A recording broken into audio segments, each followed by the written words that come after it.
let's jump right into the running backs here. And we're going to start with Jonathan Taylor, who is coming off a massive week after disappointing that previous week. We got to hear from Jonathan Taylor on the bounce back after his tough week 15.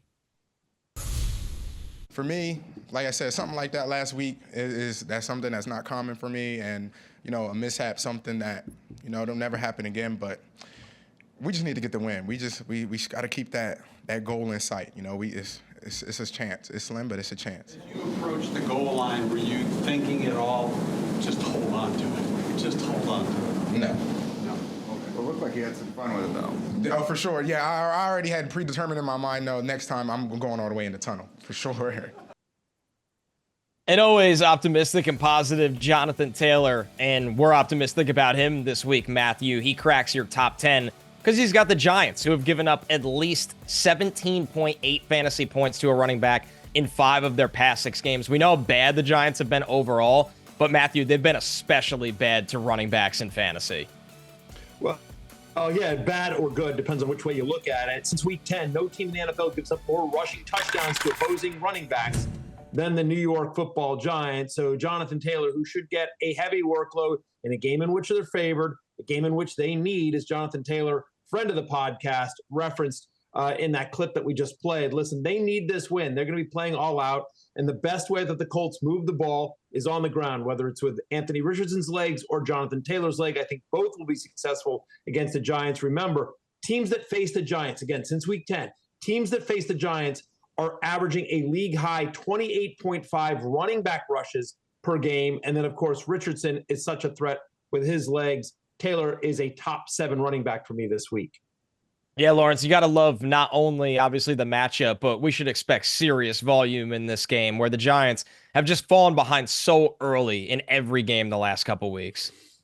Yeah, and that's actually what I talked about on Fantasy Football pregame. His over-under for rushing yards is 86.5. And I said, Jonathan Taylor's going to get there either way, by the way that he did it or by volume. 3 straight games with at least 22 carries and 95 rushing yards. So this particular game, he just went off, but the game before that, when he dropped the ball, 107 yards. Game before that, 96 yards. So now he's actually adding the touchdowns to it. So this has been kind of going on for a few games now for Jonathan Taylor. And like Matthew said, now going up against the Giants team who just had Bijan Robinson last week. He was successful against them. So you can only imagine what Jonathan Taylor will be able to do with a dual threat quarterback like Anthony Richardson next to him. So Jonathan Taylor, you're feeling great about this. JT, RB7. Right behind him is Zach Charbonnet at RB8. And Lawrence, we were talking about volume. No Kenneth Walker. He's been ruled out for Thursday Night Football against the Bears. Charbonnet, he's got 4 starts this year. We know Walker generally is a guy that gets beat up and misses time. In those 4 starts for Charbonnet, he's averaging almost 20 touches and a 15% target share. He's another guy that fits the bill, not only with volume, but a really friendly matchup. Yeah, it's always, it's always great for your fantasy prospects when Zach Charbonnet is going to be the lead back for the Seahawks. And now he's going up against the Bears team. They have a lot less to play for than the Seahawks. Matter of fact, the Bears are only playing for pride at this point. And since week 11, they're allowing 177 scrimmage yards per game to running back. So this is a good spot for Zach Charbonnet. And to be honest, Connor and Matthew, they were starting to kind of make this backfield more of a, 1-2 punch. But now without Kenneth Walker again out of the lineup, with him out the lineup, you got to love Charbonnet. So I love him on the love list this week. Yeah, I mean, look, it's sometimes it's not that hard, right? And we love the Seahawks for allowing us to have this, so many backfields are confusing. This one isn't. When Ken Walker is out, you start Zach Charbonnet. It's that simple. I think you'd start him regardless, but especially against a Bears team that since week 11 is allowing 177 scrimmage yards per game to opposing running backs. During that stretch, they also give the second most fantasy points to opposing running backs. The Bears 26th against the run over the last 4 weeks. They're Seattle. I was surprised by this, Connor. Seattle's only a 4-point favorite in this one. I thought they might be a little bit more, but I think that given the shakiness, honestly, Geno has not looked great. And this is a short week on the road at Chicago. Geno has made some ill-timed interceptions and turnovers recently. This is a game the Seahawks really need to keep their playoff hopes alive. I think on the road at Chicago in a short week, I think they go conservative. I don't think they want Geno throwing it all over the place, especially given that they're favored. So I think a massive workload is due for Zach Charbonnet tonight. As you mentioned, he's my RB8 tonight. Yeah, it's a good call out, Matthew. This one opened up at 3.5, which I really, really liked. It's already moved now to 4.5 on DraftKings, so we'll kind of see where this one lands. I would imagine some of that is Geno Smith's knee injury and a matchup that, a place to play where you never know how things can go throwing the ball. So we'll see, but I'm with you all the way. This is a huge spot for Charbonnet, and if you've stashed him or if he's been an insurance back for you to Kenneth Walker, you're in a really, really good spot. Another guy that makes the list just outside the top 10 is Bucky Irving. Matthew, this is somebody you touted all the way going back to August as, hey, if you could be patient, eventually this will be Bucky Irving's backfield. Not only has that happened, but you look at the matchup on championship weekend, Carolina, they're the worst defense in terms against running backs, most rushing yards allowed, highest yards per carry to running backs this season. They lost Derek Brown in the first week of the season. They've never recovered. This front can be run on easily over and over again. That's a great spot for Bucky. There's no question about it. It's a great spot for Bucky. It makes up for the fact that I don't have Ken Walker tonight against Big Show in our league finals. But I do have Bucky Irving this week, and I need him to carry the load. He's averaging in his last 4 games that he's been healthy, right? He's averaging over 20 touches a game. He's averaging over 135 yards from scrimmage. And it's a nice matchup with Carolina. You think about the first matchup when the Buccaneers played the Panthers. Irving had 185 yards from scrimmage. That was week 13. And so another heavy workload should come for Irving against Carolina. Running backs have seen at least 17 touches against the Panthers this year, averaging over 18 fantasy points per game. So, yeah, Bucky Irving to me is a top 12 play this week. Yeah, Connor, you mentioned the Panthers allowing the most rushing yards to running backs this year. That's actually by a wide margin. The next worst team, I guess you could say, is 358 yards behind the Panthers. So they've allowed the most rushing yards to running backs. They've allowed the second most rushing touchdowns.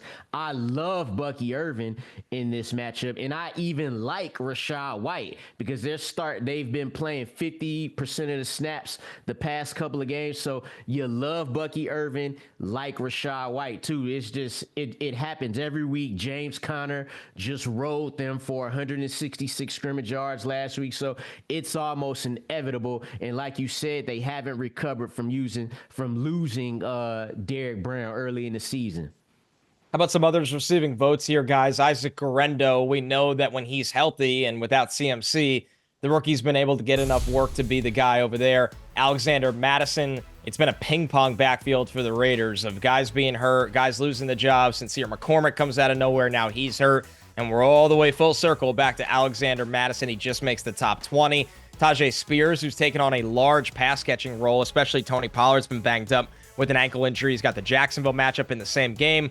Tank Bigsby makes the top 30. And then Matthew, Audric Estime makes the love list there, or at least others receiving votes. RB 34 against a rough Bengals front.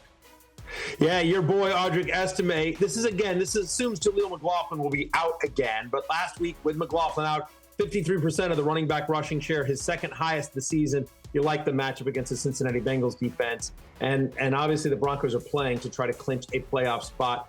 You mentioned Tajay Spears. He's outsnapped Tony Pollard in 2 straight games, playing 57% of the snaps, averaging over 24 fantasy points per game. Madison has a great matchup with the Saints. They've allowed 20 or more fantasy points to opposing running backs in 11 of their last 13 games. That game should be competitive, so I don't think they'll get, game scripted out. And again, him and Abdullah are really all they have.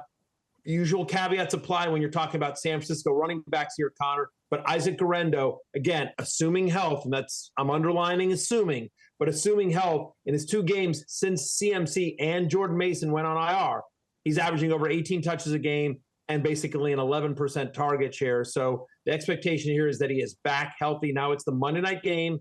So, make sure you have a pivot and just follow that news closely. But it's a high game total against the Lions, whose defense has just been decimated by injuries. Lawrence, can we actually find some usage finally out of this Raiders backfield? I know we've been low on Madison in the past, but this is a team that I think would like to run the football in a good matchup. And the fact is, a lot of the other guys are too banged up where they're out of his way for touches.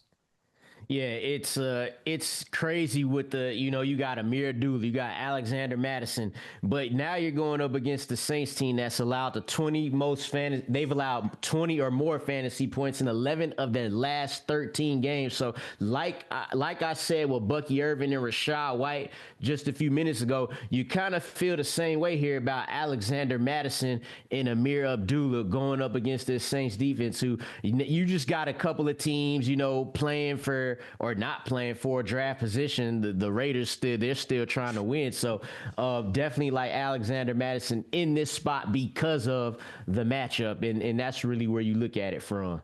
Hey, it's Matthew Berry from NBCSports.com and RotoWorld.com, and I want to thank you so much for watching whatever it is you just watched, or if nothing else, being too lazy to click out of the autoplay after this video started, after whatever it is you actually wanted to watch finished.